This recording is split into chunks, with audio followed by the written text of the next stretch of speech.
علیہ السلام کی جو کشتی تھی وہ کوہ جودی پر جا کر لگی تھی۔ اس لیے محترم ناظرین ایسے ان جو ابن زیاد کی فوجیں تھی اتنے ان کے دماغ خراب ہو گئے تھے کہ ان کے ذہنوں پہ مال و جاہ کی عزتی رتبہ تھا، تو ان کے سامنے یہ نہیں دیکھ پا رہے کہ سامنے والی ہستی کون ہے۔ پھر جب ایسے پھر از امام حسین نے تقریر کی، ان سامنے مخاطب کر فرمایا کیا آپ مجھے جانتے نہیں کہ میں کون ہوں؟ کہ میں تو وہ ہوں کہ رسول اللہ صلی اللہ علیہ وسلم اپنی زبان مبارک میرے منہ میں ڈال دیا کرتے تھے، اور ساتھ یہ بھی کہا کرتے تھے، حدیث بھی ہے ترمذی کی کہ آپ مجھے جانتے نہیں کہ میں کون ہوں؟ کہ آپ صلی اللہ علیہ وسلم کو رسول اللہ فرمایا تھا کہ حسین مجھ سے ہے اور میں حسین سے ہوں، اور جو حسین سے محبت کرتا ہے اللہ تعالیٰ بھی اس سے محبت کرے گا۔ تو کیا آپ لوگ مشکات المصابیح حدیث نمبر 6169 رواہ ترمذی، کیا آپ لوگ مجھے جانتے نہیں ہیں؟ محترم ناظرین ایسے سیدنا امام حسین رضی اللہ عنہ نے ایسے بہت ساری باتیں ان کو یاد دلائی تاکہ قیامت والے دن وہ کوئی آڑ نہ پیش کر سکیں۔ ایسے انہوں نے بہت ساری باتیں فرمائی، لیکن ان کے دماغ میں صرف جاہو و مال تھا، مال و جاہ کی عزت تھی کہ ہمیں رتبے بلند ہوں گے، ہمیں امارت ملے گی، ہمیں یہ رتبہ دیا جائے گا۔ تو ایسے کرتے پھر یعنی کہ جب 10 محرم والا دن آیا، حضرت امام حسین رضی اللہ عنہ کے جو سارے قریبی ساتھی، حتیٰ کہ جو ان کے بڑے بیٹے جناب علی اکبر، روایت میں آتا ہے کہ ان کی عمر تقریباً 18 سال تھی محترم ناظرین، جس کا بیٹا 18 سال جس کی جوانی کی عمر ہوتی ہے، وہ بھی ان کے سامنے ان کو شہید کر دیا گیا۔ پھر آخر میں جب 10 محرم والے دن جب سیدنا امام حسین رضی اللہ تعالیٰ عنہ خود جاتے ہیں، تو ایسے ان کو جو ابن زیاد کی فوجیں تھیں ان پر ایسے حملہ کرتی ہیں استغفر اللہ کہ جیسے سامنے کوئی 1 لاکھ کی فوج ہے۔ اللہ اکبر۔ تو ایسے محترم ناظرین حضرت امام حسین رضی اللہ عنہ روایت میں تھا کہ اس وقت وہ وضو میں تھے، وضو کی حالت میں تھے، ایسے ان پر بہت سارے تیر لگے، اور وہ جب ان کو شمر لعین نے ان پر یہ تیر کا وار کیا تو اس وقت سیدنا حضرت امام حسین رضی اللہ تعالیٰ عنہ سجدے کی حالت میں تھے۔ اللہ اکبر۔ تو سجدے کی حالت میں ان کا جو سر مبارک ہے وہ تن سے جدا کر دیا گیا۔ یہ 10 محرم کا دن تھا، عاشورہ کا دن تھا۔ اس دن سورج بھی بہت نکے اپنی فل سورج کی گرمی بھی بہت زیادہ تھی، تو دوپہر کا وقت تھا، اس وقت ان کو شہید کر دیا گیا، ان کا جو سر مبارک ہے تن مبارک سے جدا کر دیا گیا۔ اس کے بعد جو ابن زیاد کی فوجیں تھی انہوں نے ایسے باجے بجانا شروع کر دیے کہ ہم نے پتہ نہیں کون سی جنگ یہ جیت گئی ہے، کون سی جنگ ہم نے جیت لی ہے۔ محترم ناظرین جب 10 محرم کا دن آتا ہے، یعنی کہ محرم کا عشر آتا ہے، خصوصاً جب 10 محرم آتی ہے، ہر مومن کا دل رنجیدہ ہوتا ہے، اور رنجیدہ ہونا بھی چاہیے، یہ مومن کی نشانی ہے۔ اور یہ نہیں کہنا چاہیے کہ جب 10 محرم کا دن آئے یا محرم کا پہلا عشر آئے کہ جو صرف ایک مخصوص گروہ ہے کہ اہل تشیع لوگ ہی کہ وہی صرف اہل بیت سے محبت کرتے ہیں۔ ہم سب بھی اہل بیت سے محبت کرتے ہیں، اور ہمیں بھی یعنی کہ رنجیدہ ہونا چاہیے۔ اس کی دلیل کیا ہے کہ جب فتح مکہ کے دوران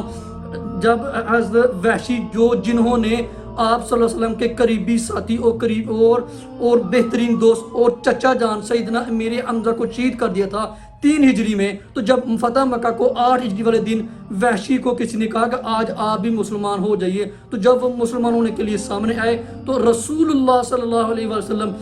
جو رحمت للعالمین ہے، جب وہ سامنے آئے مسلمان ہونے کے لیے تو انہوں نے فرمایا اے وحشی مسلمان تو ہو جا، لیکن تو نے کوشش کرنی ہے کہ میری آنکھوں کے سامنے نہ آنا، مجھے اپنی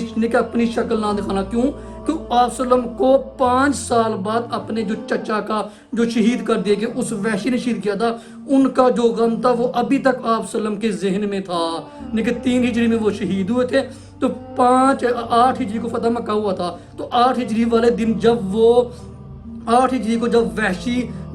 جو کہ بعد میں صحابی ہو گئے رضی اللہ عنہ، تو آپ سب نے فرمایا تھا رحمت للعالمین، آپ سب نے فرمایا کہ میرے سامنے نہیں آنا، جب تو میرے سامنے آتا ہے تو مجھے اپنے جو چچا کا غم ہے وہ میرے دل میں آ جاتا ہے۔ اس لیے محترم ناظرین 10 محرم والے دن یہ جو اسلامی تاریخ کا ایسا واقعہ، اس سے پہلے کبھی اسلامی تاریخ میں ایسا واقعہ ایسا سانحہ رونما نہیں ہوا۔ کہ سامنے والی فوجیں بھی اسلام کی اور حکومت ہیں، وہ بھی مسلمان ہیں، ان کا نبی بھی رسول اللہ صلی اللہ علیہ وآلہ وسلم ہے، اور جو زار حق امام حسین وہ ان کے جو فوج جن کی فوجیں ہیں وہ سامنے والوں کو نبی بھی رسول اللہ، اور جو سامنے میں ہیں وہ رسول اللہ صلی اللہ علیہ وسلم کے نواسے ہیں، جن سے آپ صلی اللہ علیہ وسلم انتہائی زیادہ محبت کرتے تھے۔ کسی نے پوچھا تھا نا، کس نے کہ رسول اللہ آپ اہل بیت میں سے کس سے زیادہ محبت کرتے ہیں؟ تو آپ صلی اللہ علیہ وسلم فرمایا حضرت حسن اور حضرت حسین رضی اللہ عنہما سے، بلکہ آپ صلی اللہ علیہ وسلم تو ان سے اتنی محبت کرتے تھے کہ نماز کے اندر بھی وہ آپ صلی اللہ علیہ وسلم کے کاندھوں پر بیٹھ جاتے تو آپ صلی اللہ علیہ وسلم سبحان ربی الاعلیٰ کو طول کر دیتے، سجدہ طول کر دیتے۔ تو یہ وہی نواسہ تھا جن کو اتنی بے دردی کے ساتھ شہید کر دیا تھا 10 محرم والے دن، سن 61 ہجری تھی۔ محترم ناظرین، اس لیے جب یہ واقعہ محرم کا پہلا عشرہ آتا ہے، یکم محرم کو سیدنا عمر فاروق کو شہید کر دیا گیا تھا، اور 10 محرم کو حضرت امام حسین اور ان کے پورے گھرانے والے کو، سوائے ان کے کچھ افراد بچ گئے جیسے سیدنا امام زین العابدین، ان سب کو شہید بے دردی سے شہید کر دیا جاتا ہے۔ تو اس لیے ہم سب کو بھی چاہیے محترم ناظرین کہ جب محرم کا پہلا عشرہ آتا ہے، مومن کے دل میں ان کا غم ہونا چاہیے۔ غم منانا الگ بات ہے، غمگین ہونا الگ بات ہے۔ غمگین ہونا، رنجیدہ ہونا، جیسے ہم میں سے کسی کو بچہ فوت ہو جائے، سال بعد وہی دن آئے تو ہمیں وہ دن دوبارہ یاد آ جاتا ہے، ہم غمگین ہو جاتے ہیں۔ تو ہمارے کروڑوں بچے، ہزاروں بچے، ہماری مائیں، ہمارے گھر والے سارے کے سارے قربان ہیں امام حسین علیہ السلام پر، ہمارے بچوں کی کیا اوقات ان پر۔ تو ایسے جب 10 محرم کا دن آتا ہے تو ہر مومن کا دل رنجیدہ ہو جاتا ہے، اور پھر پورے یعنی کہ اتنی زیادہ لعنتیں پڑتی ہیں ابن زیاد کی فوجوں پر اور خود یزید پر۔ محترم ناظرین سامعین، کئی لوگ ایسے ہیں جو یزید کو دفاع کرتے ہیں۔ محترم ناظرین، میرا ان سے ایک سوال ہے کہ جو لوگ یزید کا دفاع کرتے ہیں، اگر ان کے ہاں کوئی بچہ پیدا ہو، وہ اپنے بچے کا نام یزید نہیں رکھیں گے۔ ہم تو اہل بیت سے محبت کرتے ہیں، ہمارے ہاں اگر کوئی بچہ ہو، ہم خوشی سے اس کا نام حسن علی یا حسین علی رکھیں گے۔ تو اس لیے محترم ناظرین، ہم نے مرنا ہے، قیامت والے دن آپ صلی اللہ علیہ وسلم کے سامنے جانا ہے، اس لیے ہر کسی کے دل میں اہل بیت کی محبت ہونی چاہیے۔ کئی لوگ ہم نے دیکھا ہے، اکثر یوٹیوب میں ایسے دیکھا ہے کہ وہ یزید کا دفاع کر رہتے ہیں۔ اگر یزید میں اچھی ہوتی باتیں تو وہ یہ واقعہ رونما نہ ہوتا۔ ہاں، اگر اسے نہیں پتا تھا تو جب اسے پتا چل گیا کہ امام حسین کو بے دردی کے ساتھ شہید کر دیا گیا، اس نے ابن زیاد کو معزول کیوں نہیں کیا؟ جو اس واقعے میں شہید تھے، اس یزید نے ان کو قتل کیوں نہیں کروایا؟ اس کا مطلب یہ ہے کہ وہ بھی اس میں شامل تھا، اس کی یہ چاہت تھی۔ کچھ لوگ کہتے ہیں کہ نہیں تھی، وہ تو دارالحکومت میں تھا، تو یہ واقعہ کربلا میں ہوا، عراق کے شہر میں۔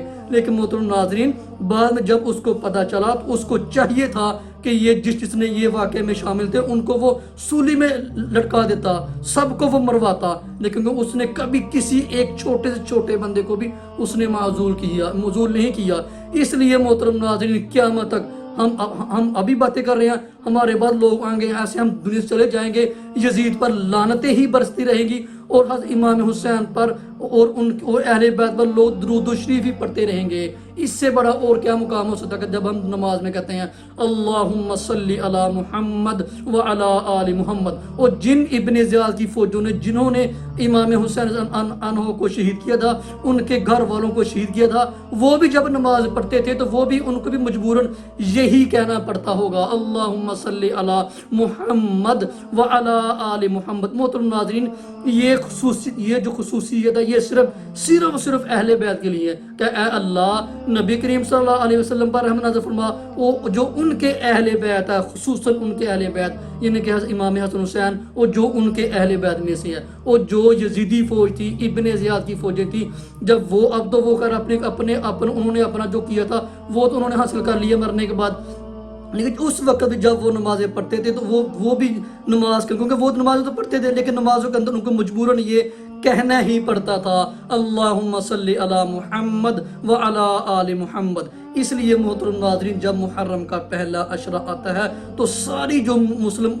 کمیونٹی ہے ان کا دل رنجیدہ ہو جاتا ہے، اور خصوصاً کربلا جو وہاں پر تو بہت سارے بہت سارے ممالک کے مسلمان اکٹھے ہوتے ہیں حضرت امام حسین رضی اللہ عنہ کی محبت میں۔ اس لیے ہم بھی اللہ تعالیٰ سے دعا کرتے ہیں ہمیں، ہماری اولادوں کو، ہمارے گھر والوں کو، ہم سب کے دلوں کے اندر اللہ تعالیٰ اہل بیت کی جو محبت ہے وہ راسخ کر دے، اور ہمیں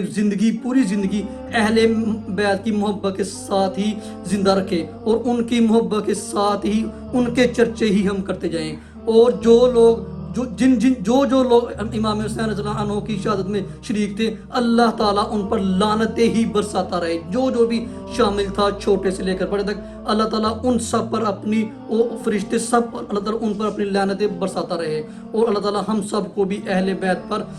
بیت کے نقش قدم پر چلنے کی توفیق عطا فرمائے، اور ان کی محبت ہمارے دلوں میں راسخ کر دے۔